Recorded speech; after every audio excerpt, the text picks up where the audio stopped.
In this lesson of beginners to learn coding, we're going to write a code in Python to accept a basic salary and calculate the HRA, DA, PF and net salary of an employee using algorithm, pseudocode and flowchart, and then convert it to a Python code. First step, that we're going to write an algorithm, and after writing the algorithm we convert it to a pseudocode. And program is to accept the basic salary of an employee from the user and calculate HRA 15%, DA 8%, PF 5%, and net salary, it is basic salary plus HRA plus DA minus PF. So this is 15%, 8% and 5% of this basic salary. हम इस basic salary का 15% for HRA, 8% for DA and 5% for PF. And to calculate net salary हमें क्या करना है? Basic salary को add with HRA with DA and deduct PF. तो first step is that we write down the algorithm. Algorithm क्या होगा? Own words. तो what is the first step? हमने यूज़र से बेसिक सैलरी इनपुट करवा ली. Second step, now calculate HRA 15% of basic salary. जो हमने बेसिक सैलरी इनपुट कराई है हम उसका 15% निकालेंगे. वो HRA मतलब HRA एक हमारा वेरिएबल होगा जो अपना 15% हमारी बेसिक सैलरी का अपने पास स्टोर करके रख लेगा. उसके बाद हमें क्या कैलकुलेट करना है? DA और PF. वो भी बिल्कुल वैसी है लेकिन उसमें क्या परसेंट बदल गया है. 8% and 5% of basic salary means HRA हमारा 15%, DA 8% और PF हमारा 5% हमने निकाला किसके थ्रू? जो हमने बेसिक सैलरी इनपुट करवाई किससे? यूज़र से. उसके बाद जब हमारे सब निकल गया तो हमने किसको कैलकुलेट करना है? ये ऊपर नेट सैलरी दी थी. नेट सैलरी कैसे निकल रही थी? Basic plus HRA plus DA minus PF. तो हमने लिखा अब हम कैलकुलेट करेंगे net salary by adding basic salary with HRA and DA and deduct PF from it. तो हमने उसमें से डिडक्ट कर दिया. और लास्ट हमने क्या करना, लास्ट लाइन क्या करनी है? हमने जो नेट सैलरी निकली है उसको डिस्प्ले करके देना. तो हमारे ये स्टेप हो गया किसके? एल्गोरिथम में हमने जो सिंपल वर्ड्स में लिख दिया. अब हम इन्हें कन्वर्ट करेंगे सूडो में. तो सूडो में पहला स्टेप हमारा है एक्सेप्ट द बेसिक सैलरी. तो हमने देखो क्या करा? Accept B sal. अब ये बी सैल क्या है? ये वेरिएबल है जो हमारे यूजर से जो वैल्यू आएगी ना उसको अपने अंदर स्टोर करेगा. अभी आगे चल के समझ में आ जाएगा कैसे. अब इसके बाद हमारे को इसमें और कुछ एक्सेप्ट नहीं करना है, सिर्फ हमने बेसिक सैलरी एक्सेप्ट करनी है. बाकी सारी चीज़ें कैलकुलेट होनी है. जब कैलकुलेट लिखा है तो इसका मतलब ये HRA DA PF हमने एक्सेप्ट नहीं करना है. ये निकलेगा. कैसे निकलेगा? इस बेसिक सैलरी से निकलेगा. किसके हिसाब से निकलेगा? जो ये परसेंट दिए हुए इनके हिसाब से. तो इसका मतलब हमें इन्हें कैलकुलेट करना है जो हमने कैलकुलेट लिखा हुआ है. तो नेक्स्ट स्टेप क्या होगा? HRA equals to B sal multiply by 15 divide by 100. हमने 15% करना है. तो हमने जो बेसिक सैलरी हमने निकाली उस पर हमने 15% उसको उसमें से निकाल लिया और वो किस में जाके स्टोर हो गया? आपके HRA में. ऐसे ही हमने DA में करा. DA के लिए हमने क्या करा? DA equals to B sal multiply by 8 divide by 100. PF कैसे निकाला? PF equals to B sal multiply by 5 divide by 100. तो हमारे यहाँ पे तीनों निकल गए.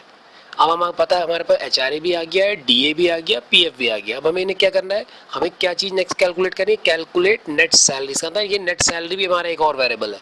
तो हमने लिखा नेट सैल, शॉर्ट कर दिया हमने उसको, equals to B sal basic salary हो गई प्लस HRA प्लस DA और हमने उसमें माइनस क्या कर दिया? PF कर दिया. इसका मतलब हमारे पास अब नेट सैलरी भी निकल के आ गई है.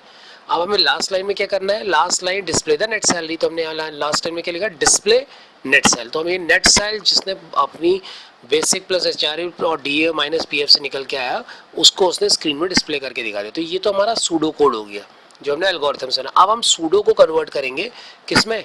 फ्लो चार्ट में. अब फ्लो चार्ट में हमारे को पता है हमारा स्टार्ट और स्टॉप हमें पता है ऐसे बनता है. अब एक्सेप्ट बी सेल, जब हम कह रहे हैं हमें बी सेल एक्सेप्ट करवाना है तो कुछ समझ जाओ. इसका मतलब हमें इनपुट बॉक्स का यूज़ करना है. तो मैंने इनपुट बनाया उसके अंदर मैंने एक्सेप्ट बी सेल लिख दिया. तो ये हमारा डायग्राम बन गया किसका? ये हमारा बी सेल को हमने इनपुट कराना ही कराना है. उसके बाद हमें ये HRA DA PF और नेट सेल ये हमें क्या करनी? कैलकुलेट करनी है. तो फ्लो चार्ट में हमारा कौन सा बॉक्स होता है आपका? ये आ गया देखो. This is our box, processing box, जिसके अंदर हम क्या करते हैं? HRA equals to B sal multiply by 15, DA equals to B sal multiply by 8 divide by 100, PF equals to B sal multiply by 5 divide by 100 और net sal equals to B sal plus HRA plus DA minus PF. तो हमने सारा का सारा किसके अंदर डाल दिया? हमने प्रोसेसिंग बॉक्स के अंदर डाल दिया. इसके बाद हमें डिस्प्ले नेट सेल, तो जैसे एक्सेप्ट का बॉक्स होता है वही आपका किसके लिए यूज़ होगा, डिस्प्ले के हो गया। मैंने यहाँ डिस्प्ले नेट सेल का मतलब हमने क्या करा, हमने ऊपर एक्सेप्ट कराया, उसके बाद में HRA DA PF और नेट सेल निकाला और उसके बाद डिस्प्ले नेट सेल को हमने यहाँ पर करा दिया। ये हमारा फ्लो चार्ट बन गया। अब हम क्या करेंगे, इस फ्लो चार्ट को कन्वर्ट करेंगे प्रोग्राम में। वो क्या है कि हमें बेसिक सैलरी इनपुट करवानी है और कैलकुलेट HRA DA PF करना है और नेट सैलरी निकालनी है और फिर एम्प्लॉय इन पाइथन कोड। हम पाइथन का कोड बना रहे हैं, ये हमारा पाइथन का कोड है। तो अब हमें कन्वर्ट करना होगा इस फ्लो चार्ट की जितनी लाइन्स है इसको पाइथन के कोड में। तो सबसे पहली लाइन क्या है, एक्सेप्ट बी सेल। अब एक्सेप्ट तो पाइथन में होता नहीं है, वहाँ पर हमारी लाइन क्या बनती है, B sal equals to input enter the basic salary. मैं यहाँ पर input enter the basic salary बोल रहा हूँ, लेकिन यहाँ देखो INT लिखा है, तो हमें पता होना चाहिए INT मैंने क्यों लगा रखा है।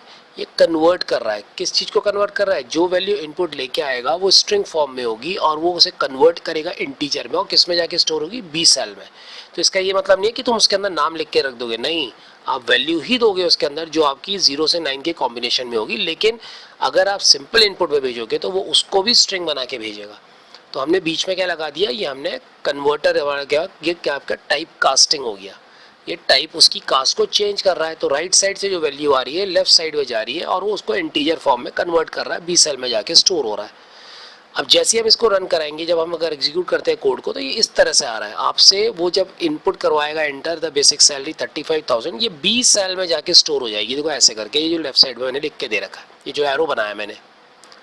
अब हमारे को पता है कि 20 साल के पास से एक आपने इनपुट दिया। अब तुम ये मत समझना कि 20 साल में 35,000 ही आ रहा है, कुछ भी आ सकता है। मैंने एक वैल्यू दी है, आप कीबोर्ड से जो भी वैल्यू इनपुट कराओगे वो 20 साल में जाके स्टोर होगी रन टाइम पे। जब हम प्रोग्राम को एग्जीक्यूट करेंगे उस समय आपसे लेगा वो वैल्यू, पहले से नहीं होगी, जब आप टाइप करोगे तब आएगी।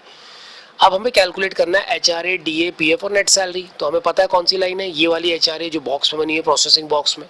तो पहले हमें क्या निकालना है, HRA। तो लाइन क्या बनेगी, HRA equals to B sal multiply by 15 divide by 100। तो अब जब ये एग्जीक्यूट करेगा, प्रोसेसिंग करेगा इसको, तो इस तरह से आएगा। वो 35,000 को मल्टीप्लाई करेगा 15 से, डिवाइड बाय 100 करेगा और इस HRA के अंदर 5250.0 जाके स्टोर हो जाएगा। अब आप कहोगे 0.0 क्यों आए, क्योंकि ये सिंगल डिविजिबल साइन है और सिंगल डिवीजन साइन जो होता है वो फ्लोटिंग में लाता है, तो कुछ भी होगा आपको 0.0 लगाएगा लगाएगा। ऐसे ही वो दूसरे बार में DA भी ऐसी करेगा, DA equals to B sal multiply by 8 divide by 100 करेगा, तो वो उसको स्टोर कर लेगा DA के अंदर वैल्यू को। नेक्स्ट उसमें हम PF equals to B sal multiply by 5 divide by 100 करेंगे, वो PF की वैल्यू को स्टोर कर लेगा। तो इसका मतलब HRA में आपका 5250 आ गया, DA के अंदर 2800 आ गया, PF के अंदर 1750 जाके स्टोर हो गया।